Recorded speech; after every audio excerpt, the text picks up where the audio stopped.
Welcome to the post show here at Connections. It is the post show, right? Yes, that it is the post show. That's what I thought it was. I'm not normally in these orange chairs, but I love it when I get the opportunity to do so for sure. And I'm joined by three familiar faces, I think. Everybody knows. Andy. Everybody. Austin. Elizabeth. And I'm Dave. Yeah. The most familiar of all faces to most people here. The one that we see far too often, for sure. Amen, brother. To be sure. Well, listen, how was everybody's Christmas? You're the Sunday after Christmas, kind of things winding down. How was everyone's Christmas this year?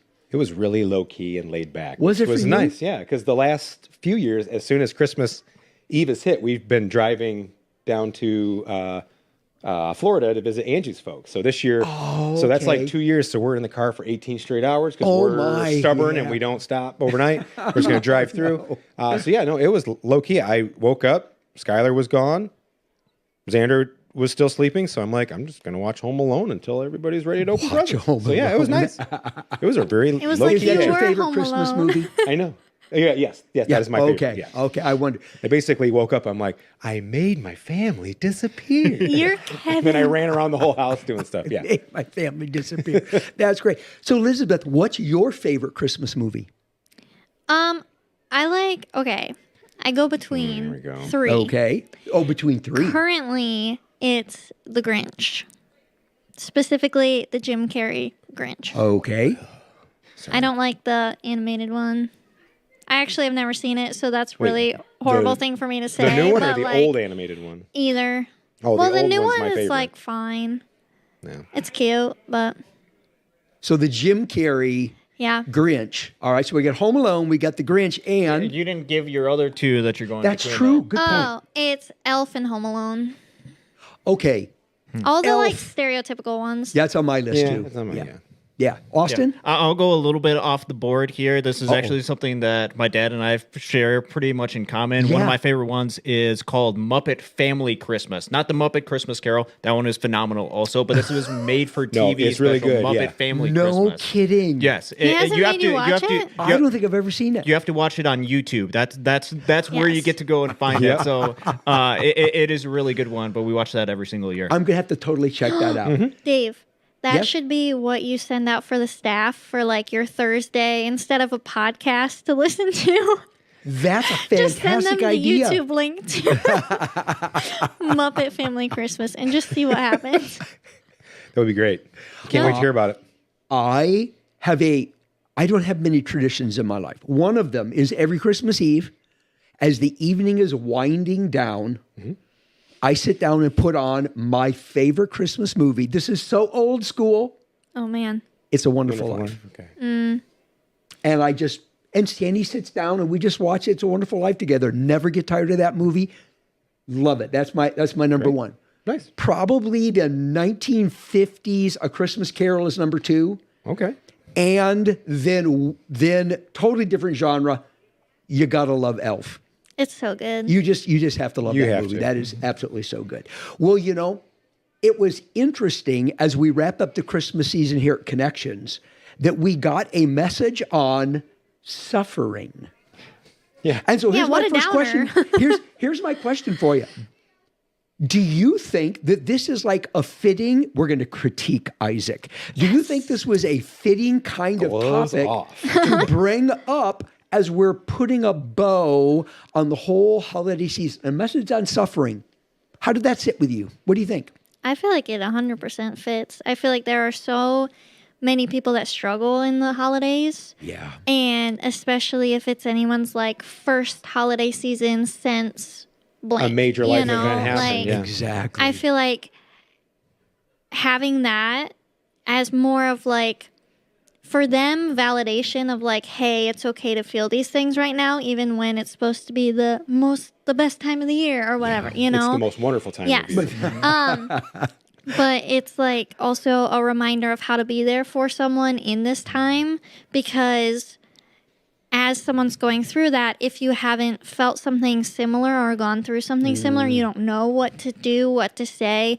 And so just a reminder just to be there and just sit and just do what they need was great for me, because I mean, I haven't experienced as much as someone else may have. And so it's like, it was a really good reminder for me to not try to figure it out and fix it, but yeah. just to be there and support. Yeah. So it was great for me. Yeah, totally. I mean, it's I like the whole presence because I'm a big Clever wordplay little- guy. Yeah, yes. wordplay. And it's one of those things that it's really easy to just get caught up in the flow of things and just getting busy with stuff that's not that truly that important when somebody could be needing that extra time. And it's really like it made me think back. I'm sitting here. I'm like, what's Dave going to ask? Because as I was listening, and I was like, if he puts me on the spot, Which I love to do. I know. But I did have a friend a couple years before he moved away, right before Christmas, suffered his just a horrible marriage issue. Like his wife just left, and it was a horrible thing. But it's one of those things where I didn't know because I haven't experienced that. But he would just come over and we just sit on the couch sometimes, and just sometimes I would have a TV on or not, and we just sit there. And sometimes it was in silence. But I was just like, I don't know what else I can do other than be there for you. And it was like, I'll put my phone over there and I'm here if you need. And then sometimes we just sit and stare. And he's like, you mind if we turn on the actual TV just so I don't have to think about stuff? I'm like, sure, buddy. What do you want to watch? Usually it came down to Star Wars or Lord of the Rings. So that was a tough I'm like, choice for you. darn. Okay. But it was, but there was also times just sitting there, and sometimes he'd start talking and we'd talk for hours, or sometimes he'd just say nothing. So I'm like, it's to have that ability to turn things off and to just be what somebody needs. You never know how that's going to help. Because to me, I'm like, I'm not doing anything. Yeah. I'm not helping. Sometimes we like to try How to it help. feels anyway. Yeah. Yeah. Yeah, I think it really was fitting because I think there is a lot of different people that have a lot of different emotions when it comes to Christmas, and for me, it has been a time of joy just because I have not been through as much as a lot of people, but there's a lot of people who are suffering during this specific time period because of people that they have lost, because of things that have happened in life. So I think this was a really good reminder because this is a little bit of an action step for each one of us to be able to take and actually go out and seek those individuals out. And I think it's really fitting, especially during this Christmas time period, because I think it parallels a little bit of what we were singing about what the Christmas story actually was. Because that's so good. Because it is us going out and seeking out people who are suffering, people who are hurting, and actually being there with them. And that is the entire thing of what we sing about when we sing God is with us. It's God coming down and being with people who are suffering and trying to go out and make their life a little bit better, being there with them. And I think this fits so well because of this time of season that we have, not just because people are suffering, but because it's trying to help encapsulate what Jesus actually did during the season. Yeah. Now it's up to us as followers of Jesus to do the exact same thing. That is beautiful. What a great way, Austin, to frame the Christmas story, and accurately so. God with us. Christmas is about God going, I want to be with you in your suffering. That is the Christmas I'm story. going to send my son to suffer with you. Exactly. Do What a life with him. beautiful way to frame the Christmas story. And then the challenge, as you mentioned, now let's go be the same. Let's do the same as what he did is beautiful. What are the kind of obstacles that you perhaps have encountered that make it difficult for you or are just a challenge in overcoming in actually being like Christ and seeking out to be with those that are suffering? What are the obstacles you face in doing that? I think he mentioned, sometimes you get so wrapped up in, like, we'll put it for youth groups since us three help out with that. A kid might just randomly walk by and say something, but if I'm like, oh, I got to get over here so I can set this up so everybody can have fun or this or that, I get so focused on a task-oriented thing that it's not bad per se, but I might just not be focused enough to get or hear that, oh, wait, they didn't just say, I'm fine, or maybe there's the way they said, I'm fine. Oh, that And is so good. and I just go, and I'm like, I got to get this done so I can make youth group so much fun for everybody when this one kid might have needed 5-10 extra minutes or something. Yeah, So- that is so good, Andy, because what you pointed out, and I hadn't thought about this before, is that it's not just the busyness of getting on to the next task. And Isaac mentioned busyness. But because we're thinking what I need to do, we can be unaware of those subtle signals that are sent to us that indicate somebody might be hurting right now, might need a moment of my time. That is so good. We're not really in tune with what they're going on. Elizabeth, what about for you? I don't know. I feel like mine's similar to Andy because I am the type of person to just be like, I'm fine. And just honestly hope that no one asks me more. Nobody wants to sit with you and be awkward and silent. That Yeah. Now It's that's just- interesting. Why do you hope nobody asks you more? I think it comes from just a place of pride. Like, I don't want to ask for help because I feel like, and this is really bad and I'm really trying to break it because I feel like I can do it by myself. But the hard thing is then I feel like I isolate myself so much to a point where I don't even think that God is with me to help me with it when he's always there. So it's like I push people away because I'm like, no, I'm fine. Like I You can don't push need me to away talk all about you it. want, just letting you know that moving forward. Like I don't want to talk about it, but then it's like I then in the process of doing that just shut myself in so much that it's like I don't even want like to think about it. So I don't even bring it to God. I don't do any of that. Yeah. So it's like a really bad habit that I formed out of just crap that's happened to me that I just didn't want to Yeah. deal with. That I'm trying to break because I know that I cannot get through this life by myself. Yeah. Yep. Especially apart from God, but it's tricky to break that when you've thought that for so long. Oh, so for I'm just kind of sure. in this like I try my absolute hardest to be there for people. So it's so just counterintuitive because it's like I want to be there for someone, but I don't want people to be there for me. Not in like a way of like I don't know, like I just get No, I can relate to what you're saying, Yeah. Elizabeth. Because there's something about I want to be available to help people versus I need your help. Yeah. It is humbling to go, I need your help. I need your involvement. I need you to just hang around. I need you to just listen. Yeah. And I know for me, you said it. It's like there's this little pride thing that was like, we know we need each other. I want to be there for you. But boy, when I need it, it's like, oh, yeah, I can suck it up and do it.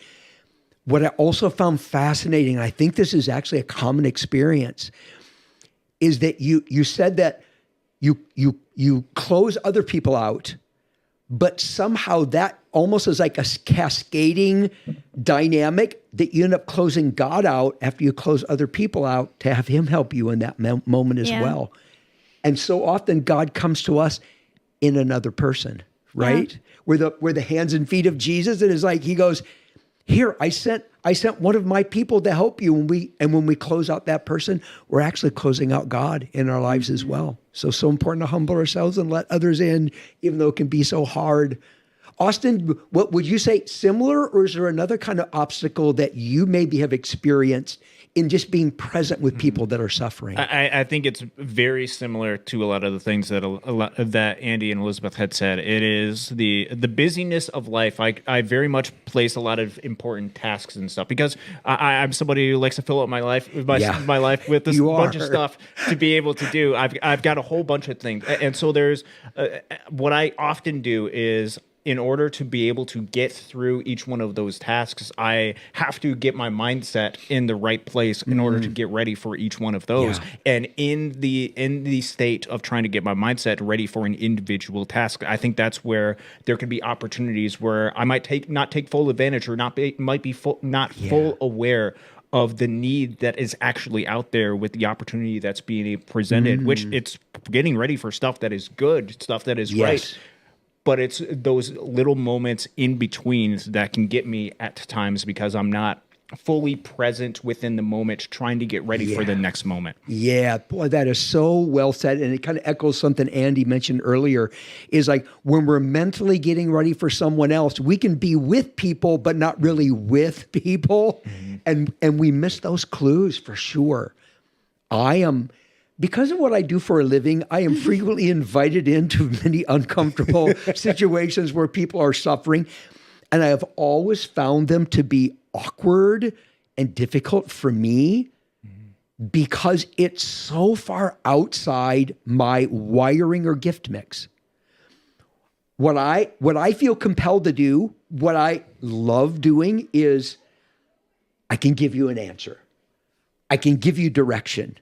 And when people are suffering, they need neither answer nor direction. It's like nothing you're any good at all is what I need in this moment. And it's like, I don't know what to say. I feel awkward. And because it's so far outside of what I naturally have to offer, I find myself feeling uncomfortable in those situations. My wife, on the other hand, her dominant gifts are mercy and serving. And her capacity to move into a sufferer's life and just feel what they feel and be with them is like off the charts. And she's doing that, and I'm going, okay, I think I'll leave now because I am utterly useless. But for me, it's not knowing what to say, as though somehow I need to say something, right? When Job went through all of his suffering, right? I mean, unspeakable. I cannot relate to the suffering he went through. Can't even begin to relate. But after we get through chapters 1 and 2, his 3 friends show up. And his 3 friends get a lot of really bad press, deservedly so, because of the things that they said and all their assumptions he had to have sin in his life. But they still showed up. They showed up. And you know what they did for the first week, Andy? Just sat with them. They just sat there and didn't say a word. That is brilliant. It's like they started off so well, and as soon as they opened their mouth, they ruined everything. so that's what I try to remember. That I can totally relate to, Pastor Dave. I get it. Exactly. But just like, Dave, you don't have to say anything, even though you're trying to figure out what to say. Just be quiet and be there with the person to try to feel a little bit of what they're feeling. That is just so important. Here's a question. Can you identify a time in your life where you overcame whatever obstacles, but you were just with someone who is suffering? Is there a story you can share about that? And what was that experience like for you when you were just with someone? I'll go back to my story that I kind of started with. My friend that was at first it was weird because you're right. Because I'm like, I want to try to fix it. I want to try to make you laugh because that's my go-to. That's your go-to. And stuff like that. But then when I realized that's not what he needed, and I just had to sit there, after a while, it felt like, okay, this is, I can do this, number one. Because once you start trying something and practicing, it's shocking. Sometimes you get better at it. You know what I mean?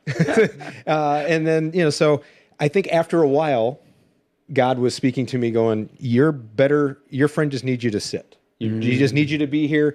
He needs to direct the flow of what's happening when you in turn hang out. You don't have to do it. That's good. Because me doing that was taking him out of whatever, trying to make him not suffer. Because I don't want to see my friend suffering. Yeah. Unfortunately, sometimes we got to suffer. Like life is not always easy. That's right. So I had to suffer through not being able to help. So I could kind of relate in some way. I'm like, you're going through this. I'm going through this because I can't help you like I want to. Yeah. So I guess we're just going to sit here and just stare at the wall together. Yeah. That is so insightful, Andy. Let the other somebody get that drop so I can use it whenever. Let the other person take the lead. It's hard. Yeah, don't try to fix it. Just be there and be quiet. Be with them and let them say, let's do this. Let's watch this. Let them speak up, whatever the case may be. Yep.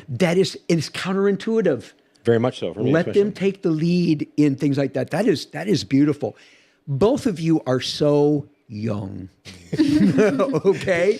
Thanks, Dave. But and you are. And so it's you probably haven't had the same degree of opportunity that those of us that have lived more life maybe have had. But has it been a time when you've been with a friend or somebody, you know they were just hurting and you were just with them? And what was that like for you? You got something, Elizabeth? You go first. Okay. The time that really sticks out most, and it was really demonstrated through my mom mostly. I had an opportunity to be able to be there as well. But my uncle went through a lot of stuff last year. And it was a time that was extreme pain for my aunt and my cousin. And the way my mom was able to go there, drop everything that she had, and went over there during an extreme time of trauma for my aunt was spectacular. Wow. I had the chance to a much lesser degree to be able to be there for my cousin through a lot of stuff, and it was those moments of just being there and not worrying about a whole lot, but just being for him for those specific moments. I think really made a really big statement that we care about you, and that no matter what's going on, no matter all the difficulties that's going on, we're going to be there for him. Wow. Yeah, that was Huge. that was a tough one. Yeah. That was a really tough one. Austin, what were you, maybe one or two learnings that you got from that experience that will make you a little bit better the next time you're in that kind of scenario? I think just the importance of dropping everything and being there when that dropping time of everything. need. And that is really demonstrated by what my mom did with that. I think that is, and just how important that is during that time, because it can often be we're thinking about you, but actually being there for people means something different. And I could see that with that, just how much of an impact that it has. So being willing to do that for family, being willing to do that for people that you care about, I think really makes a big difference. And it's not just for family and stuff. I mean, we talk about this for people who are suffering. Look around. There's people who are suffering around us. Try to be there for them as well. Yeah, indeed. And that idea of maybe just having our radar, our sensitivity, like Isaac talked about. Do we actually see people with compassion? Yep. Are we like aware enough to pick up those signals that something's going on, and therefore, and just try to move in and just be there, ask a question, whatever the case may be. Open up the door if they want to share. If they don't want to share, that's absolutely fine.